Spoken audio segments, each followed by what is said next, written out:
Sir, Bihar election ഇപ്പോൾ അടുത്തിരിക്കുകയാണ്. അപ്പോൾ കുറച്ച് നാൾ മുന്നേ പഹൽഗാം ആക്രമണം ഉണ്ടായപ്പോൾ നമ്മൾ കേട്ടതാണ്. ഈ കോൺഗ്രസിന്റെ പല വക്താക്കളും ഈ പഹൽഗാം ആക്രമണം നരേന്ദ്രമോദി സർക്കാരിന്റെ ഒരു ആസൂത്രണമാണ്, ഈ ബീഹാർ ഇലക്ഷൻ മുന്നിൽ കണ്ടെന്നൊക്കെ. അപ്പൊ ഇപ്പോ ഒരു ഇലക്ഷൻ സർവേ റിപ്പോർട്ട് വന്നിരിക്കുകയാണ് വോട്ടിന്റെ. അപ്പൊ അതില് BJPക്ക് അത് അത്ര അനുകൂലമല്ല. അത് എന്താണ് സാർ അത് സൂചിപ്പിക്കുന്നത്? BJPക്ക് അനുകൂലമല്ല എന്നുള്ള രീതിയിൽ നമ്മുടെ കേരളത്തിലെ മാധ്യമങ്ങൾ പ്രചരിപ്പിക്കുന്നുണ്ട്.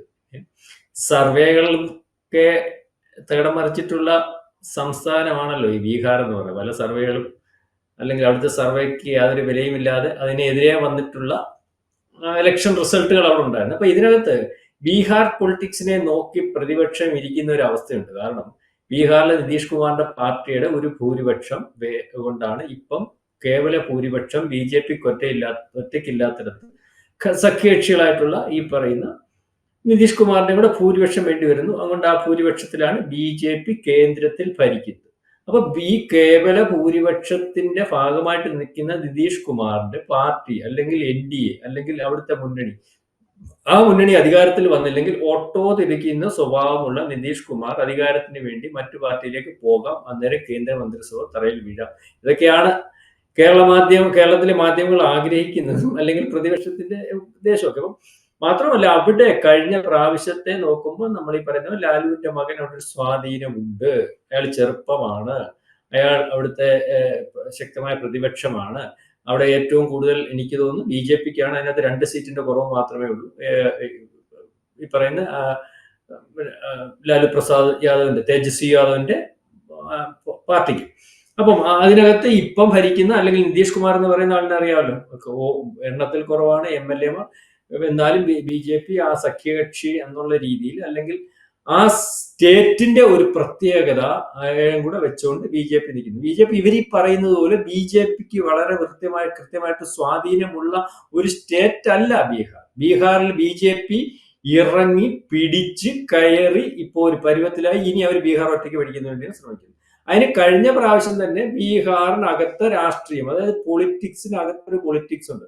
നിതീഷ് കുമാർ അറിയാമല്ലോ. നിതീഷ് കുമാർ അയാളുടെ ഒരു സ്വഭാവം അനുസരിച്ച് അയാൾ അധികാരത്തിന് വേണ്ടി, അഴിമതിക്കാരനാണെന്ന് ഞാൻ പറയുന്നില്ല, അധികാരത്തിന് വേണ്ടി ഏത് കുറേ കാണിക്കും. ഇന്ന് വൈകിട്ട് കിടന്നുറങ്ങുന്നതിന്റെ കൂടെ നാളെ രാവിലെ കാണത്തില്ല. അങ്ങനത്തെ ഒരു, അപ്പം അയാളെ ഒന്ന് പിടിച്ച് കുലുക്കിയിട്ട് ഈ BJP ഞങ്ങളുടെ സഹായത്തോടു കൂടിയാണ് ഇയാൾ നിൽക്കുന്നത് എന്നുള്ള രീതിയിലേക്കുള്ള ഒരു പൊളിറ്റിക്സ് കഴിഞ്ഞ പ്രാവശ്യം കളിച്ചു. അതിനെ ഉദാഹരണം നിങ്ങൾ ശ്രദ്ധിച്ചാൽ മനസ്സിലാവും.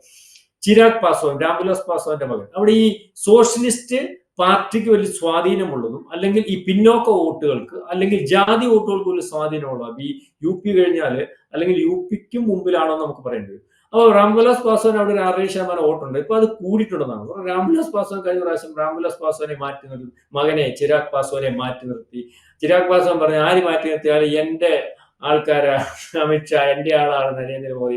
അയാൾ എന്നിട്ട് അങ്ങോട്ട് BJPക്കെതിരെ ഞാൻ മത്സരിക്കുന്നില്ല, നിതീഷ് കുമാറിനെതിരെ മത്സരിക്കാൻ പോവുകയാണ്. നിതീഷ് കുമാറിന്റെ സ്ഥാനാർത്ഥികൾക്കെതിരെയല്ല സ്ഥാനാർത്ഥി നിർത്താം. BJP ഇല്ലേ, ഒന്നും അറിയാത്തവണ്, ഒന്നും കണ്ടില്ലേ കേട്ടില്ലേ എന്ന് പറഞ്ഞൊരു പൊട്ടം കളിച്ചങ്ങ് നിന്നു. നിതീഷ് കുമാറിന്റെ സ്ഥാനാർത്ഥികളെല്ലാം തോറ്റു, BJP സ്ഥാനാർത്ഥികളെല്ലാം ജയിച്ചു. അങ്ങനെ അവിടുത്തെ ഒരു രീതിയാണ്. ഈ പ്രാവശ്യം അവിടുത്തെ ഒരു പൊളിറ്റിക്സ് നമ്മൾ ഈ പറയുമ്പം നിതീഷ് കുമാർ എന്ന് പറയുന്ന ആൾക്ക് ഓർമ്മയില്ല, ബോധമില്ല, വേദികളിലില്ല, ജനങ്ങളുടെ ഇടയിലില്ല. അപ്പം മറ്റയാൾ വളരെ ചെറുപ്പം, 30-32 വയസ്സുള്ള അവൻ ഇതെല്ലാം മുതലാക്കി രാഷ്ട്രീയക്കാരനാണല്ലോ, അപ്പൊ രാഷ്ട്രീയം അറിയാവുന്നതാണല്ലോ, ലാലുവിന്റെ മകനാണല്ലോ. അപ്പം അയാൾ ഇതെല്ലാം മുതലാക്കി വളരെ കൃത്യമായി ലീഡ് ചെയ്യുന്നു. മാത്രവുമല്ല, 10 കൊല്ലത്തെ ഭരണത്തിനകത്ത് ഇൻഫ്രാസ്ട്രക്ചറും മറ്റ് സംവിധാനങ്ങളും എല്ലാം അവിടെ മുന്നിലായെങ്കിലും അവർക്ക് ഇല്ലാത്ത കാര്യങ്ങൾ ചൂണ്ടിക്കാണിക്കും. ഇപ്പൊ നമുക്ക് സ്ഥിരമായിട്ട് കിട്ടിക്കൊണ്ടിരിക്കുന്ന ഒരു സാധനം, സ്ഥിരം പാൽപ്പായസം, അമ്പലപ്പുഴ പാൽപ്പായസം ഇപ്പം വിജയ് കഴിക്കുക. അപ്പൊ വിജയ്ക്ക് അതിനകത്തൊരു ഗുണം കാണത്തില്ല. വല്ലപ്പോഴും അമ്പലപ്പുഴ പാൽപ്പായസം കഴിച്ചാൽ അടിപൊളി. ഈ നേരം കഴിക്കുന്നവന് അതിന്റെ ഇത് കാണത്തില്ലെന്ന് പറഞ്ഞാൽ അവിടെ വികസനമൊക്കെ ഉണ്ടായി. ഈ മറ്റയാള് വന്നതിന് ശേഷം ഈ നിതീഷ് കുമാർ വന്നത് സമയത്താണ് വികസനം ഉണ്ടായത്. ഈ പണ്ട് നേരത്തെ ഇന്റർവ്യൂവിനകത്ത് ഞാൻ കണ്ടത്, ഈ ലാലുവിന്റെ അടുത്ത് ചോദിച്ചു, എന്തോ ഇപ്പൊ ഇവിടെ റോഡും ഇല്ല സ്കൂളും ഇല്ല, ഇത് റോഡ് സ്കൂൾ ഉണ്ടാക്കി ഞാൻ പിന്നെ അധികാരത്തിൽ വരുമോ എന്ന് ചോദിച്ച പൊളിറ്റിക്സ് ആയിരുന്നു ബീഹാറിലെ പൊളിറ്റിക്സ്. അറിയാം, തമാശ പറഞ്ഞാൽ. അതിനുശേഷം നിതീഷ് കുമാർ വന്നു, അഴിമതി ഇല്ലാതെയായി. നമ്മൾ ഈ പറയുന്ന ഒരു വികസനത്തിനകത്തൊരു വലിയ കാര്യമുണ്ടായി. അപ്പൊ ആ രീതിയിലേക്ക് പോവാണ്. അടുത്ത ഈ ഏറ്റവും വലിയ നമ്മൾ ഈ 1000കണക്കിന് കോടിയുടെ അഴിമതി ആദ്യമായിട്ട് കണ്ട് ലാലുവിന്റെ കെയർ ഓഫിലാണ്. ഞാനൊക്കെ കുഞ്ഞുനാളിലിരിക്കുന്ന സമയത്തായിരിക്കും, അപ്പൊ നമ്മുടെയൊക്കെ ചെറുപ്പം ആ സമയത്ത്. അപ്പൊ അഴിമതിയുടെ കാര്യം നമ്മൾ ഇന്ത്യ മഹാരാജ്യത്ത് ഏറ്റവും വലിപ്പത്തിൽ ചർച്ച ചെയ്ത ഒരു മുഖ്യമന്ത്രി അല്ലെങ്കിൽ ജയിലിൽ പോകുന്ന മുഖ്യമന്ത്രി അതിനുശേഷം സ്വന്തം ഭാര്യയെ മാത്രം ആ സ്ഥാനത്തെ കൊടുക്കുന്നു വിവാദമായ ഒരു മനുഷ്യൻ. ആ രീതിയിലൊക്കെ ഒരു വീട് രാഷ്ട്രീയം, മക്കൾ രാഷ്ട്രീയം, എന്നാലും അയാൾക്ക് അവിടെ പിടിച്ചേക്കാൻ പറ്റുന്ന ഒരു പൊളിറ്റിക്സ് ഒക്കെ ഉള്ള ആളാണ്. അപ്പൊ അതിനെ മറികടന്ന് BJPയോട് പിടിക്കുന്നതിന് നിതീഷ് കുമാറിനെ ഉപയോഗിക്കുന്നു. നിതീഷ് കുമാറിന് കുറുമി മുസ്ലിം വോട്ടുകളുണ്ട്. അതുകൊണ്ട് നിതീഷ് കുമാർ പാർട്ടിയൊന്നും BJP ഉണ്ടാക്കുന്നില്ല. കാരണം BJPക്ക് പെട്ടെന്ന് സ്വാധീനം ചെലുത്താൻ പറ്റുന്ന വോട്ടുകളല്ലേ കുറുമി മുസ്ലിം വോട്ടുകൾ. ആ വോട്ടുകളുടെ ഭാഗമായിട്ട് പക്ഷെ നിതീഷ് കുമാർ എന്ന് പറയുന്ന സാധനത്തിന് അവിടുന്ന് മാറ്റി നിർത്തേണ്ടത്. അതിനാണ് ഈ പറയുന്ന രാംവിലാസ് പാസ്വാന്റെ മകൻ ചിരാഗ് പാസ്വാൻ, 38 വയസ്സുള്ള പ്രതിപക്ഷ നേതാവ്, ഈ പറയുന്ന ലാലുവിന്റെ മകനെ മറികടക്കാൻ ഇപ്പൊ ചിരാഗ് പാസ്വാന്റെ മകൻ നിയമസഭയിൽ മത്സരിക്കാൻ വരും. BJPയുടെ അറിവില്ല, നിയമസഭയിൽ മത്സരിക്കാൻ വരത്തില്ലല്ലോ. കേന്ദ്രമന്ത്രി ക്യാബിനറ്റ് റാങ്ക് മന്ത്രിയായിട്ടിരിക്കുന്ന ചിരാഗ് പാസ്വാൻ, രാംവിലാസ് പാസ്വാന്റെ മകൻ അവിടെ വരുന്നു, മത്സരിക്കുന്നു. അപ്പം ഈ പറയുന്ന നിതീഷ് എന്ന് പറയുന്ന ആളിനെ അവിടുത്തെ ജനത്തിന് ഉൾക്കൊള്ളാൻ പറ്റാത്തപ്പോൾ പിന്നോക്കക്കാരനായിട്ടുള്ള ഒരു മുഖ്യമന്ത്രി സ്ഥാനാർത്ഥി ഇപ്പോഴത്തെ ഒരു അവസ്ഥയിൽ അവിടെ കാണുന്ന പൊളിറ്റിക്സ് ജനത്തിന് മൊത്തം മനസ്സിലാവും. BJP ഒന്നും മിണ്ടത്തില്ല.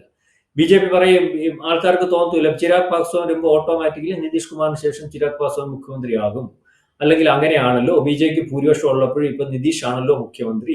അപ്പൊ ആ രീതിയിലേക്ക് പറഞ്ഞ് മനസ്സിലാക്കേണ്ട എന്നാ മതി. അപ്പം ഈ രീതിയിലേക്ക് കൊണ്ടുവന്നിട്ട് നിതീഷിന്റെയും അല്ലെങ്കിൽ പിന്നോക്കത്തിന്റെയും വോട്ട് ഒരുപക്ഷെ ആ സ്വാധീനം ഉപയോഗിച്ച് ഈ പറയുന്ന നിതീഷ് കുമാറിനും ചിരാഗ് പാസ്വാനും ഒക്കെ ഏകദേശം ഒരേ സീറ്റ് വരികയും BJPക്ക് 100% സീറ്റ് അവിടെ കിട്ടുന്ന ഒരവസ്ഥ വന്നാൽ അവിടെ BJP അധികാരത്തിൽ വന്നിട്ട് ഇവരുടെ സപ്പോർട്ടോട് കൂടി വരും. അതായത് അവിടെ ഇപ്പം BJP കളിക്കുന്ന പൊളിറ്റിക്സ്, ഏത് സർവേ വന്നാലും, സർവേക്ക് അത് സ്വാധീനം വന്നാലും കളിക്കുന്ന പൊളിറ്റിക്സ് എന്ന് പറഞ്ഞാൽ നിതീഷിനെ കൊള്ളത്തില്ല, വേണ്ട, ഞങ്ങൾ വേറെ തന്നത്, ആ ചെറുപ്പക്കാരനെ തരുന്നു, മിടുക്കനെ തരുന്നു, പിന്നോക്കക്കാരനെ തരുന്നു എന്നുള്ള രീതിയിലേക്ക് ഒരു പൊളിറ്റിക്സ് അവിടെ കളിക്കാനുള്ള സാധ്യതയാണ് കാണുന്നത്. കാരണം BJPക്ക് നമ്മൾ മറ്റെല്ലാ സ്റ്റേറ്റുകളിലും പറയുമ്പോഴും അവിടെ കൃത്യമായിട്ടൊരു നേതാവില്ല. നേരത്തെ സുശീൽ കുമാർ മോദി ഉണ്ടായിരുന്നു, അദ്ദേഹം മരിച്ചുപോയി. അപ്പൊ BJPക്ക് അവതരിപ്പിച്ച് കാണിക്കാൻ പറ്റുന്ന ഒരു മുഖമില്ലാത്ത ഒരു സംസ്ഥാനം. മാത്രമല്ല BJPക്ക് നമ്മൾ ഈ പറയുന്നത് പോലെ മറ്റ് സംസ്ഥാനങ്ങളെ പോലെ ഒറ്റയ്ക്ക് ഭരിക്കാൻ ഈ പ്രാവശ്യവും കഴിയുമെന്ന് ബോധ്യമില്ലാത്തതും. ഈ പ്രാവശ്യത്തെ ഭരണത്തിനകത്ത് BJP നേതൃത്വം കൊടുത്തുകൊണ്ട് അടുത്ത പ്രാവശ്യം അവിടെ മൊത്തത്തിൽ ആ സീറ്റ്, അത് വല്ലാത്തൊരു സംസ്ഥാനമാണ് ബീഹാർ. അപ്പൊ അതിനകത്ത് ജാതി പൊളിറ്റിക്സും സോഷ്യലിസ്റ്റ് ചിന്താഗതിയുടെ പൊളിറ്റിക്സും ഒക്കെ വളരെ ആഴത്തിൽ ഇറങ്ങിയിട്ടുണ്ട്. അപ്പൊ അതിനകത്ത് നിന്ന് കളിക്കാനേ പറ്റൂ. അതുകൊണ്ട് JDU എന്ന് പറയുന്ന അല്ലെങ്കിൽ ഈ പറയുന്ന പാർട്ടിയെ മാറ്റത്തില്ല. പക്ഷെ നിതീഷ് എന്ന് പറയുന്ന വ്യക്തിയെ നമ്മുടെ അറിയാമല്ലോ, ഈ നേരത്തെ ഒറീസയെ സംഭവിച്ചു. ഒറീസയിൽ അതുവരെ BJPയുടെ കൂടെ നിങ്ങൾ പറയാം, BJP കളം മാറി BJPയുടെ കയ്യിലായി. അപ്പൊ മഹാരാഷ്ട്രയിൽ അറിയാലോ, ശിവസേനയുടെ കൂടെ നിന്ന് ശിവസേന അവസാനം വിഴുങ്ങി. അപ്പം വിഴുങ്ങേണ്ട സമയത്ത് ഇവരെങ്കിൽ വിഴുങ്ങിക്കോളും, ഇവര് പീസാക്കി വിഴുങ്ങും, അതിനൊന്നും കുഴപ്പമില്ല.